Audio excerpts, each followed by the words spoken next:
Olá! Depressão é assunto sério. Muitas vezes é confundido com um sentimento de tristeza profunda que vai passar, mas na verdade é uma doença importante que requer tratamento. A depressão também pode aparecer em crianças e adolescentes. E nesse caso, ela ainda é mais delicada e de difícil diagnóstico, pois os sinais e sintomas podem se apresentar de maneiras diferentes. Por isso, os pais e professores devem estar atentos a comportamentos diferentes, como, por exemplo, o isolamento social. Mas que outros sinais podem indicar a depressão na infância e na adolescência? E por que cada vez mais jovens são acometidos com essa doença? Como tratá-la? Essas e outras questões serão debatidas no nosso programa de hoje. Então, aproveite para participar e esclarecer a sua dúvida. Fique com a gente, está no ar Pense Saúde.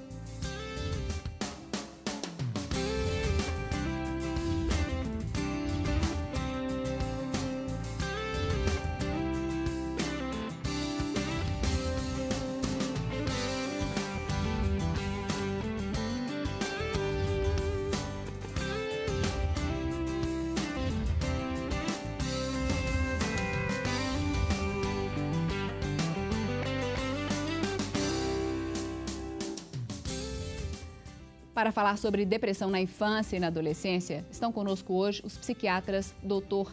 Paulo Roberto Repsoldi e a doutora Ana Maria Costa da Silva Lopes, ambos médicos cooperados da Unimed BH. E como eu fiz o convite anteriormente, eu gostaria que você fizesse parte desse programa conosco com a sua dúvida, pergunta, comentário ou até mesmo depoimento. Se não quiser se identificar, não precisa. O importante é que os temas sejam debatidos. Para participar, você pode ligar para a gente. O número é 3209-0119 ou enviar e-mail para saude@tvhorizonte.com.br. Não se esqueça de curtir a página da TV Horizonte no Facebook e ficar por dentro de todos os programas e temas do nosso programa anteriormente. Eu gostaria de agradecer imensamente a presença de vocês para falar de um tema que é delicado, é importante e extremamente delicado, né? Porque a gente está lidando com pessoas que estão em processo de formação, já tem toda a dificuldade, porque crescer dói, amadurecer dói, já tem toda essa dificuldade, e ainda quando ela vem associada com um problema como a depressão, eu queria antes entender o que é a depressão e essa diferença entre depressão e a tristeza que todo mundo tem, que faz parte da vida, mas que às vezes passa, às vezes não passa. Doutor Paulo Roberto. Márcia, depressão é uma doença, né? É diferente da tristeza, né? A tristeza é uma reação a uma situação difícil, mas uma reação que a gente, vamos dizer assim, na linguagem médica, fisiológica, está dentro do normal. Mas se essa reação ela passa a trazer prejuízos para a pessoa ou para o entorno dela, com quem convive, no trabalho, na escola, aí já não é uma coisa fisiológica, é patológica, ou seja, é doença. Mas a depressão não é apenas uma reação doentia, patológica, a uma situação difícil, a um estresse, a um período difícil de vida. Ela é uma alteração no cérebro, na parte do psiquismo, em que há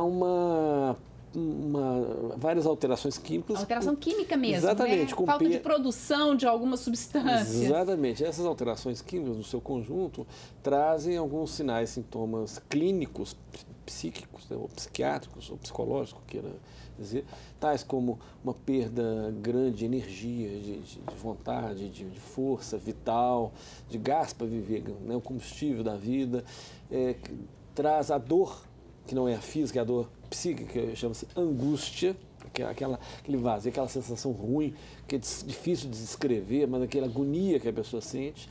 Traz dificuldade de concentração, de atenção, trazem várias alterações no sentir e no estar da pessoa diante do mundo. Pode trazer também alteração de humor, de sono, ou o sono de mais ou o sono de menos também, doutora Maria? Sim, um dos sinalizadores, né, de que algo não vai bem é quando você tem tanto ou aumento do sono, né, que a gente chama de uma hipersonia, ou alterações do padrão do sono. principalmente aquelas alterações em que você tem o despertar, né, no meio da noite. Geralmente a maioria das depressões dão o despertar no meio da noite, mas podem dar alterações também, tanto para iniciar o sono quanto no final do sono. Então sempre é importante estar atento para essa possibilidade. A gente está falando aqui de sinais e sintomas como um todo. Agora, se a gente for pensar em criança e em adolescente, isso modifica, os sinais e sintomas podem ser diferentes, porque essa angústia que é a clássica, isso pode se apresentar de uma maneira diferente, por exemplo, na infância? Com certeza. Né? Como também entre adultos de diferentes culturas, de diferentes... né? Uma pessoa humilde do meio rural, do sexo masculino. Imagina se ele vai chegar para um psiquiatra e dizer: estou com angústia, estou extremamente angustiado, deprimido, sem vontade de nada, com choro fácil. Não, ele começa a ter alterações, as pessoas do entorno começam a perceber uma pessoa que não está trabalhando direito, está nervoso, etc. Mas, na verdade, está com sintomas de depressão que ele não sabe expressar. Imagina uma criança ou um adolescente no início da adolescência. Quando está mais próximo da fase adulta, já começa a expressar bem. Mas quando está bem adolescente, na infância, nos seus 12, 13, 14 anos, ele tem dificuldade em expressar aquilo que sente. E aí que é a dificuldade, e muitas vezes escola, parentes, vizinhos e outras atividades é que vão percebendo: ó, não está rendendo, porque a concentração está difícil, ele está brigando muito porque está irritado, está angustiado, mas aí a expressão é dessa forma. E dentre outros diversos sinais de um padecimento, de um distúrbio mental, psíquico, que é a depressão. Você falou uma coisa interessante, padecimento, porque as pessoas sofrem muito com isso. Eu defendo que ninguém porta doença, ela padece de doença. Eu não porto, eu porto meu talão de cheque na minha carteira. Eu padeço de uma doença. É um termo assim que nós mesmos, eu até nos meus laudos, em tudo que eu emito, eu estou tomando muito cuidado, porque eu tinha esse equívoco de colocar portador de transtorno mental, de sofrimento mental, não tem portador de nada. Padece, ele desenvolve uma doença e que padece, ele tem uma, né, a gente não é portador de doença a gente desenvolve. A dor física, ela pode ser também um sinal? Porque às vezes a gente fizemos um programa e devemos até fazer outro sobre fibromialgia.